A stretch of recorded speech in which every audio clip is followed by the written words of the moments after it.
All right, probably you finished the first bit by now, and once you have logged in on OnShape again, this is your screen. So in order for us to continue working and now go to a little bit more advanced tools, you're going to click on basic tools, click on the letters basic tools, wait for like 5 seconds for the environment to load, and this is what you're going to see. Well, you should be able to see what you've drawn, right? But it is gray out, you cannot see the measurements, and the sketching tools have disappeared from here. So as a routine, click on the front, so you aim the camera towards your drawing because you're only drawing on the front plane, and then you don't create a new sketch, do not. Instead, you double click on sketch, so it will open again this, right? Remember, with the tick you save, with the X you cancel whatever you're doing. So this was the initial one. Once again, on this side, I'm going to draw stuff to explain you how it works, and then you try your best, so you do this. Now let's begin. The next tool I want to show you is the polygon. You click on the polygon and business as usual, you click, move, and click again. But this time you have a different indicator. If you move to the left of that indicator, you make a polygon with less sides, like with least sides. If you move towards the right, you're gonna make a polygon with more sides. For this example, I'm just going to make a triangle. So I click again and it creates a triangle. Note how this line is different from this line. The dashed lines are invisible for the system. OnShape, or the laser cutter better, do not see these lines. They're only for you as a human to see it. So they will help you when you're creating something, when you're building something. So this is a triangle. The reason why I made a triangle is because I want to show you the tool Sketch Fillet. When you click on Sketch Fillet, Sketch Fillet will round your pointy edges. So let's say I'm going to round this pointy edge. You can customize how much you want to round it, just a bit or a lot. I'm going to put it R9. And you don't have to do it individually. You can click on multiple corners at the same time, but they will all move at the same time. So if you need to do a different type of rounding for different edges, for different corners, then you will have to use the operation more than once. If you look at the pointer right now, it shows me the regular arrow and a mouse, and the symbol, the tick, the green tick, is on the left button. So it says that if I click on the left button, I will confirm. Notice how it disappears if I am interacting with the drawing, but it appears when you go outside. So yes, that's what I want. I will click on it and it will create this. It will ask me again if the radius of the fillet I want is 13, and I just have to hit enter to confirm. So now I have a nice triangle here. Let's suppose for a second I want to make an arrow. So I will click on line. If I start the drawing here, notice how a little square it has appeared at the bottom right of my pointer, indicating that if I click on there, whatever line I start will always touch that existing line, that side of my triangle. So that's exactly what I want. I'm gonna make kind of like a rectangle in here to make an arrow. But say it is I want to make it perpendicular. So look at the indicators. I am clicking and then I moved. I'm not clicking and dragging. So here again, I am looking at the indicators to make it perpendicular, and then finally I'm going to close it in here.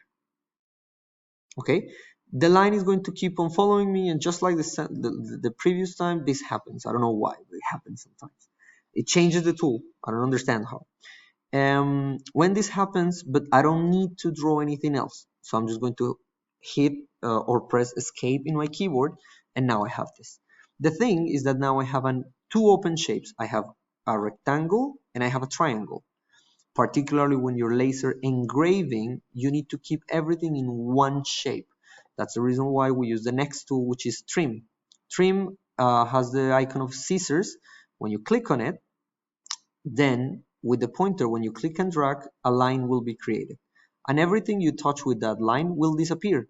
So if I zoom in here and I click here, and I delete this line, then this will be a closed shape. Let me explain you why. If you look at this corner, this little node is in touch with one line here and one line here. When all the nodes in a shape only have two lines touching them, then that's a closed shape. So let's look at this one, two lines. Let's look at this one, two lines. But when we look at this one, one, two, three lines. So you need to keep it in two. I'm going to click and drag. So I touch the line and I make it disappear. And I click and drag and I touch the line and I'll make it disappear. I may disappear this little circle. As I mentioned before, it doesn't matter because it's just for you as a human to see it. And now if you see, this happened. All right. Every time you see this, you need to make it a closed shape. So you remove this one. And now let's have a look at this one. This one is okay. So now I have an arrow. I don't want to use trim anymore, so I'm going to click again on it. And the final tool I want to show you, well, one of the final tools I want to show you is this little point. A point can be a reference point. When you click, for example, if I make a point in here, then I can start drawing from there. So it's really, really useful. But for this example, all I'm going to do is put a point in here that I'm going to use later, okay? Points can be placed wherever you want. And they can also be dimensioned. So you can put a point in here and then dimension from one side of the arrow to the point, and you can create stuff. Let's leave the point there for a moment. Now, next tool I want to show you is called linear pattern. Okay, but for linear pattern, I'm going to create something before. I'm going to make a circle in here. I'm going to make a little circle here. And then I will click on linear pattern. So click on the tool, select what you want to create a pattern of, and then you have different indicators to build. If you double click on this one, let's say I don't want one row, I want multiple rows. So let's say I want two rows.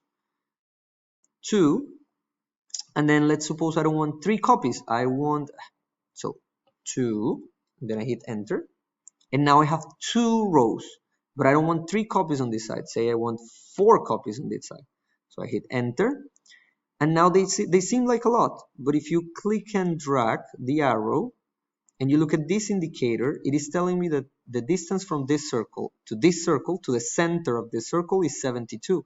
And if I do the same here, I am creating multiple copies of an object, but in an organized way. I need to indicate how many horizontal copies, how many vertical copies. And as you can see, when I move out of this, now if I finished, I just have to click outside and I have created all my copies. You can also click and drag, and with the keyboard, Control C to copy, and then Control V, and you're going to obtain this. Now these indicators are really useful. I'm going to show you why. Let's suppose you don't know how to take them. Oh, but in a circle, they're going to be useless. So I need to put this here so I can show you. Now, if you select a shape and then you use the tool transform, you're going to see these indicators. With the triangle indicator, you change the size. You enlarge or reduce whatever you're making. Let's say enlarge it a little bit. Then with this one over here, you can change the angle. You can rotate it the way that you want. So let's say I'm going to rotate it in here. And if you click and drag from the square, you can move it. So this is my initial one after I change the size, the direction of the angle, and I moved it. I can get out of it, click to confirm, and I would confirm. And I would have moved, change the angle, and change the size of the object. You can only do one of those operations as well, and it will work. Now let's get back to my point and my arrow. So I'm going to try to make this arrow. I'm going to use transform, and then I'm going to select the arrow, and I'm going to try to make my arrow as horizontal as possible. I'm going to put it here. Yes, that's what I want. And then I'm going to select it again, and I would like to move it so it's like really next to my dot, right? I can also use a dimension to dimension it, but I'm in a hurry. And then finally, click on this, select circular pattern, Circular pattern is a tool that will allow you to create patterns, but circular patterns. So I'm going to make a circular pattern of my arrow, and I'm going to tell it, I'm going to indicate the center is going to be my point. Remember the point that I made. You can change how many you want. So I want 5 copies instead of 3. I hit enter. Then I have 5 copies. And if you don't want it through the whole circle, you can even make it like this. You can even indicate how much, right? Until it is doable, until you have a fair number of copies for 360 degrees. So if I'm happy with that result, let's say I want to modify this here. If I'm happy with that result and I click outside, then I will click and I will have this. So I have already explained all the advanced tools. Well, text is a text. You simply click on text, select, make a box, a little box of what you want to write. I'm going to write la la la, la la la. Click on the tick, and la la la will come off. If you want to change the size of la la la, you will click on transform, select it, and use exactly the same thing. How big you want it, if you want to rotate it, if you want to move it to one direction or another. Okay? Those are all the tools I needed to explain. Now I will pause the video, make something in the development of my house, the model of my house, and that's your exercise. Right, so because I was working on a house, right, the model of a house, remember this is the roof of the house and this is like the cube that will make the house itself. I was working in the entrance, like I was working on the front of the house, all right? So I'm just going to finish the sketch so you can see the details. Basically all I did was I cut a door, right, with its handle, and I made some nice windows over here. And all I want you to do is to customize the house. So obviously I will let you see the measurements again. So just like 20 from here to here, but that's pretty much it. Not really important, to be fair. I want you to customize, make these type of windows, make a door, and make sure that you make the fillet here on the edges. Look at this nice arrangement. I have 5 different pies. Notice how they're not touching the middle. It's a circle, but they're not touching the center of the circle. And you should be able to do, this is the floor, this is the roof, so this is the front. You can customize the front, you can customize the sides, and you can customize the back of the house, right? You can also customize the sides here on the roof. You can make a nice window over there, and that's the activity. You should be able to customize this and make it look like a house.